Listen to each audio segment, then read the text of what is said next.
अस्सलाम वालेकुम। आज हम पढ़ेंगे Pakistan policy towards Suez canal crisis 1956 to 1958।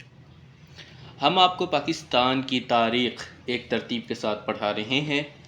आप उसको भी हमारे चैनल की प्लेलिस्ट में जाकर देख सकते हैं, पाकिस्तान अफेयर्स के नाम से।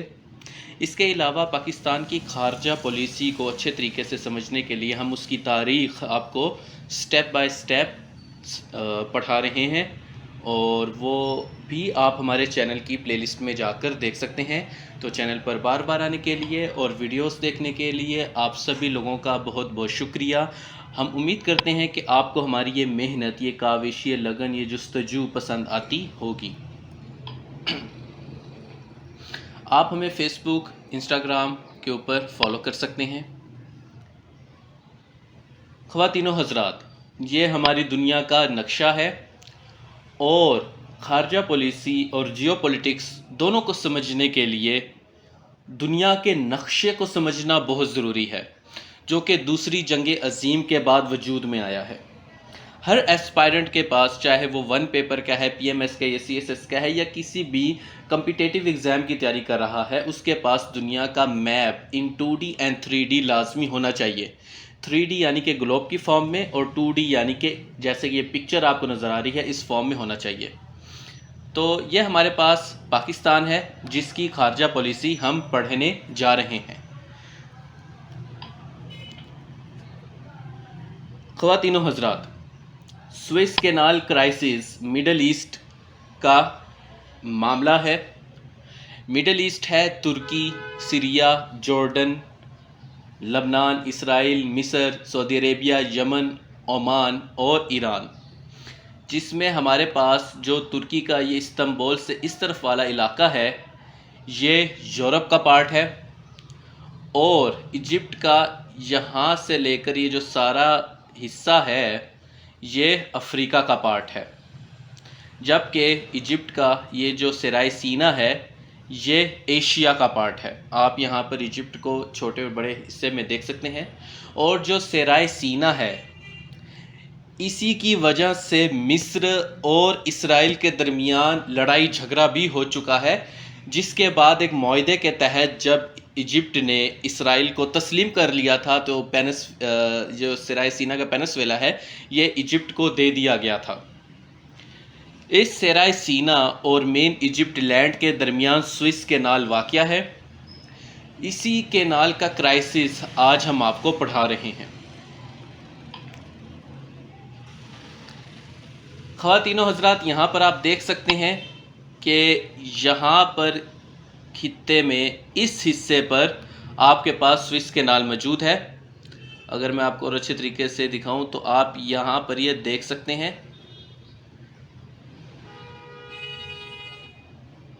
यहाँ पर आप देख सकते हैं, इस जगह पर सुएज़ कैनाल मौजूद है, जो कि ये मेडिटेरियन सी और रेड सी को आपस में मिलाती है। दुनिया की तिजारत का एक बड़ा हिस्सा इसी रूट से होकर गुजरता है।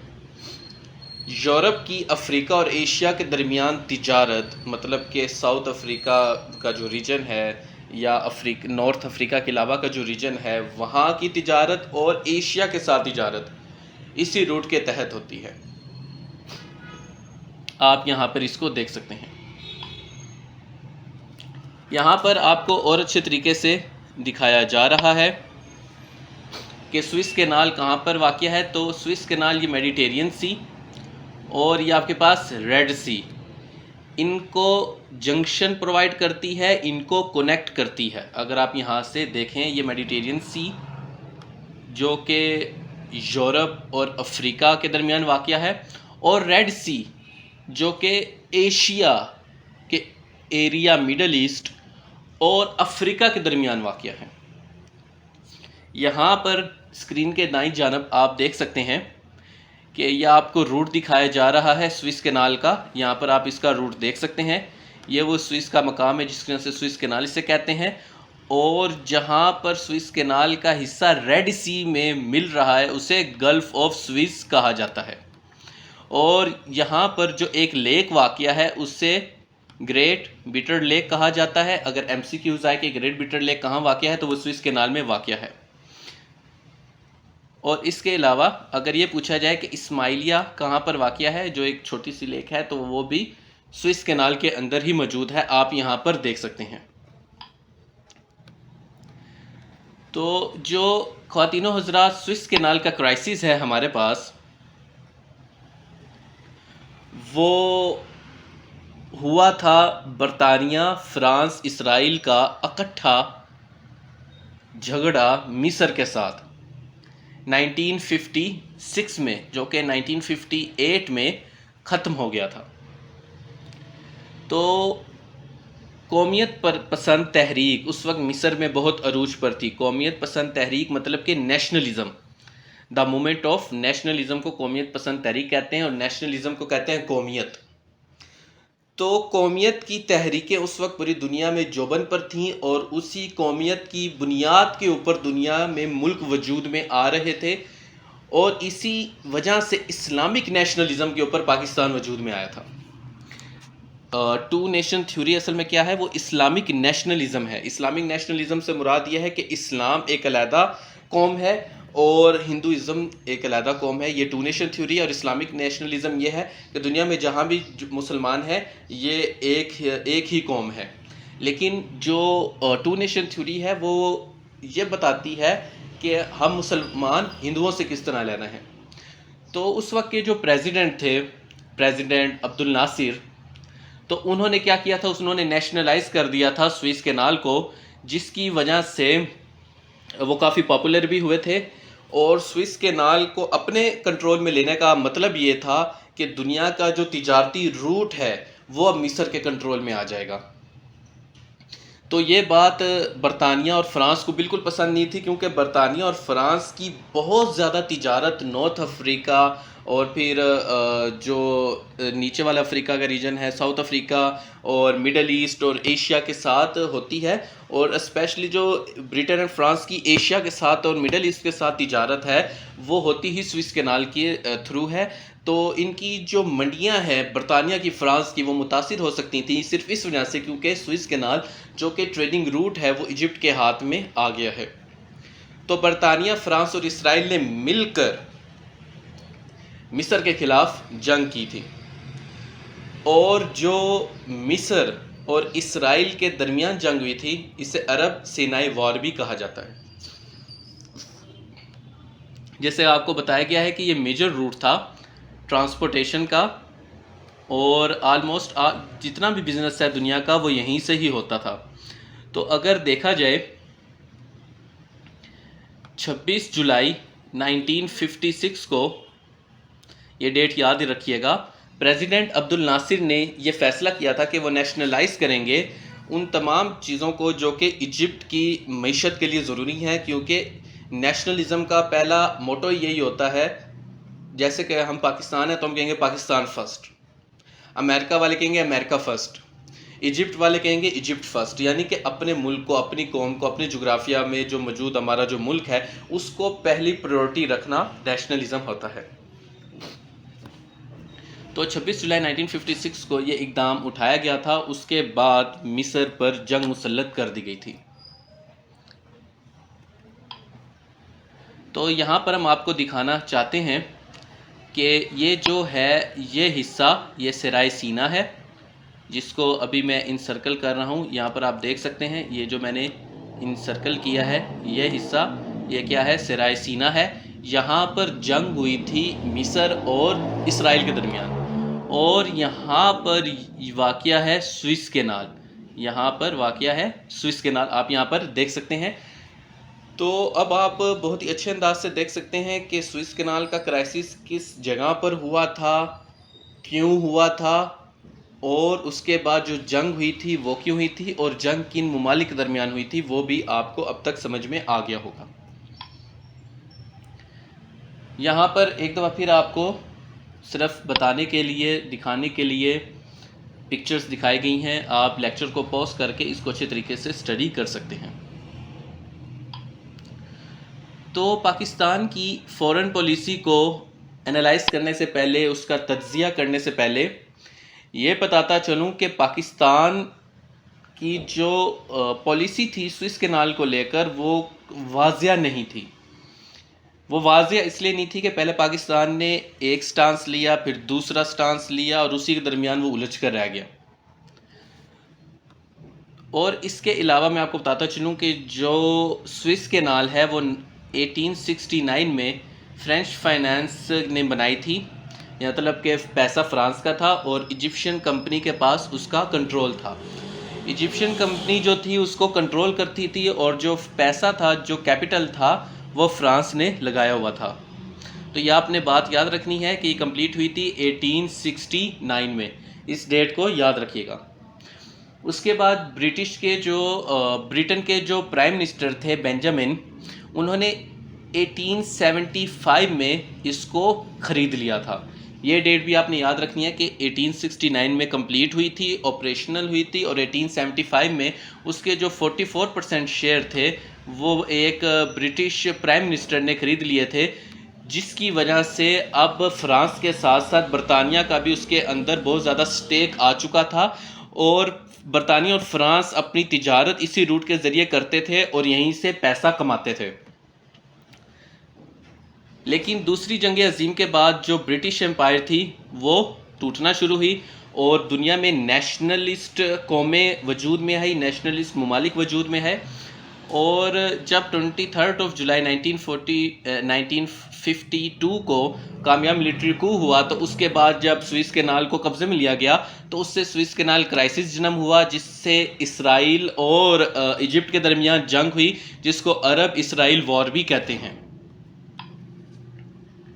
यहाँ पर आप देख सकते हैं कि यह आपके पास इसराइल वाक़या है, यह आपके पास है गज़ा स्ट्रिप, यह आपके पास है वेस्ट बैंक, ये जॉर्डन है, ये इजिप्ट है। तो इसी गज़ा स्ट्रिप में यहाँ पर काफ़ी खंदकें वगैरह थीं, जिससे मुसलमान ममालिक की जो एड वगैरह थी वो मुजाहिदीन को जाती थी, जो कि फ्री पैलेस्टाइन मूवमेंट चलाते हैं और जो इसराइल का कब्ज़ा है, जाबराना कब्ज़ा है, नाजायज़ कब्ज़ा है, उसके ख़िलाफ़ जद्दोजहद करते हैं। तो अब ये काफ़ी हद तक इसके रास्ते, इसकी खंदकें बंद कर दी गई हैं, क्योंकि इजिप्ट के इसराइल के साथ बहुत ही बेहतर ताल्लुकात होते जा रहे हैं। तो वो ख़वानुल मुस्लिम और उम्मत मुस्लिमा को छोड़कर अपने नेशनलिज्म को ज़्यादा से ज़्यादा प्रमोट कर रहे हैं। अरब इसराइल के दरमियान बहुत सारी जंगें भी हो चुकी हैं। इसके अलावा मैं आपको बताता चलूँ कि जो स्विस कैनाल क्राइसिस था उसके शुरू में जो पाकिस्तान है वो कैपिटलिस्ट ब्लॉक के में शामिल था, और कैपिटलिस्ट ब्लॉक में शामिल होने की वजह से जो पाकिस्तान था वो अमेरिका और उसके इत्तेहादियों के साथ खड़ा था, और बरतानिया और फ्रांस दूसरी जंग अजीम के साथ ही और उसके बाद भी अमेरिका के इत्तेहादी के तौर पर काम करते आए हैं और आज भी अमेरिका के ही इत्तेहादी हैं, मतलब उसके अलायंस हैं। तो पाकिस्तान कॉमनवेल्थ का मेंबर था और इस वजह से उसने मिस्र का साथ नहीं दिया था। लेकिन जो पाकिस्तान की आवाम थी, कौमी सतह पर पाकिस्तानी जो आवाम थी, उसने इसके ख़िलाफ़ एहतजाज किया और उन्होंने कहा हम अपने मुसलमान भाइयों को कैसे छोड़ सकते हैं, इस मुश्किल की घड़ी में हमारे मुसलमान भाइयों को हमारी ज़रूरत है और हम उनको अकेला कैसे छोड़ सकते हैं। और जैसे कि मैं आपको लेक्चर नंबर 1 में इंट्रोडक्शन टू फॉरेन पॉलिसी में जो इस सीरीज़ का लेक्चर नंबर 1 है उसमें बता चुका हूँ कि फॉरेन पॉलिसी असल में डोमेस्टिक पॉलिसी की ही रिफ्लेक्शन होती है। कोई भी मुल्क अपनी खारजा पॉलिसी अपनी आवाम की मर्ज़ी के बगैर नहीं बना सकता, इससे हुकूमत गिर सकती है। तो पाकिस्तानी हुकूमत ने एक स्टेप पीछे लिया और उन्होंने ये कहा कि हम इस बात की मज़म्मत करते हैं कि मिस्र के ऊपर हमला हुआ है और पाकिस्तान कंफ्यूज था और वो एक बेहतर खारजा पॉलिसी नहीं दे पा रहा था। इसके अलावा गवर्नमेंट ऑफ पाकिस्तान ने अपनी खारजा पॉलिसी में थोड़ी चेंजिंग की, लेकिन उस वक्त तक मिस्र और पाकिस्तान की हुकूमती सतह पर ताल्लुकात बिगड़ चुके थे। तो जैसे कि मैंने आपको बताया वो सर्द जंग का ज़माना था, कोल्ड वार का एरा था। अमेरिका और उसके इत्तेहादी एक तरफ थे, यूएसएसआर और उसके इत्तेहादी एक तरफ थे। तो पाकिस्तान चूँकि कैपिटलिस्ट ब्लॉक का मेंबर था इसलिए वो हमेशा ही उलझता रहा है, एक पैराडॉक्स की सिचुएशन में रहा है मुस्लिम उम्मा और अमेरिका के दरमियान में। तो उस वक्त अमेरिका अपने सरमाए के साथ था और दूसरी तरफ जो यूएसएसआर था वो अपने सोशलिज़म के साथ था। तो वापस आते हैं स्विस कैनाल के ऊपर। लेकिन उस वक्त जो दुनिया में क्या चल रहा था वो भी आपको बताना ज़रूरी था कि जो स्विस कैनाल क्राइसिस है वो कोल्ड वार के दिनों में हुआ था। तो पाकिस्तानी गवर्नमेंट की तरफ से कुछ मेयर्स भी लिए गए और उन्होंने कहा कि जो इजिप्ट का राइट है कि वो आज़ाद रियासत है और उसको कोई मसला नहीं होना चाहिए। और इसके अलावा पाकिस्तान ने इजिप्ट को सपोर्ट किया था कि उनमें जो इन्वेजन हुई है, जो हमला हुआ है वो गलत हुआ है और बरतानिया और फ्रांस को ऐसा नहीं करना चाहिए। इसराइल के तो बिल्कुल ही ख़िलाफ़ है पाकिस्तान। हाँ, ये बात बताता चलूँ, पाकिस्तान ने आज तक इसराइल को कबूल नहीं किया। तो इस मामले में पाकिस्तान इजिप्ट के बिल्कुल साथ खड़ा था कि अगर इसराइल ने हमला किया है तो उस सूरत हाल में हम हर मुमकिन हद तक इजिप्ट का साथ देंगे। लेकिन पाकिस्तान के लिए एक पैराडॉक्स की सिचुएशन थी, क्योंकि पाकिस्तान एक तरफ कैपिटलिस्ट ब्लॉक में है, दूसरी तरफ वो इसराइल को नहीं मानता, तीसरी तरफ इजिप्ट के साथ उसके मामलात बिगड़ रहे हैं। तो इस तरह से पाकिस्तान एक अजीब कश्मकश में फंस चुका था।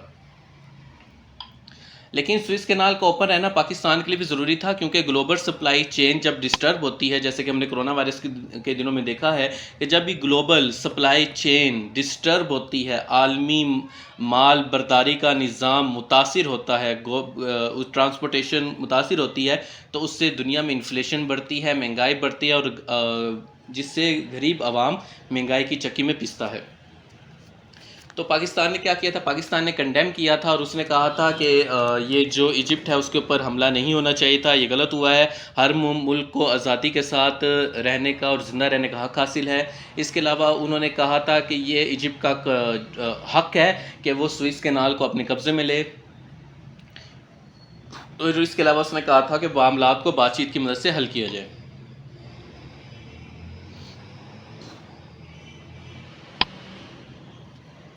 तो पाकिस्तान ने अपनी फ़ॉरेन पॉलिसी चेंज की थी। पहले उसकी फ़ॉरेन पॉलिसी और थी, बाद में उसने और की थी, और बाद में पाकिस्तान ने कहा था जैसे यूनाइटेड नेशन दोनों के दरमियान मुज़ाकरात करवा रहा है, तो हम भी मिस्र के दरमियान और आलमी ताकतों के दरमियान मुज़ाकरात के लिए ख़ुद को पेश करते हैं। हम बरतानिया और फ्रांस से बात करते हैं ताकि हम एक मिड मैन के तौर पर अपनी खिदमात पेश कर सकें। लेकिन इजिप्ट ने फिर अपनी ईगो बीच में ले आया और उसने कहा नहीं नहीं, आप हमारे डोमेस्टिक अफेयर्स में मुदाखलत ना करें, हम अपने मसाइल खुद हल कर सकते हैं। तो फिर ठीक है भाई, करो। और उसके बाद उन्होंने अपने मसले मसाइल खुद हल किए और आज से रायसीना और स्विस कैनाल इजिप्ट के ही पास हैं। तो आप हमें फ़ॉलो कर सकते हैं फ़ेसबुक के ऊपर, इंस्टाग्राम के ऊपर। और ये आज का लेक्चर था जो कि ख़त्म हुआ। हम उम्मीद करते हैं कि आज का लेक्चर आप लोगों को पसंद आया होगा। तो चैनल पर बार बार आने के लिए और वीडियोस देखने के लिए आप सभी लोगों का बहुत बहुत शुक्रिया। अल्लाह हाफिज़।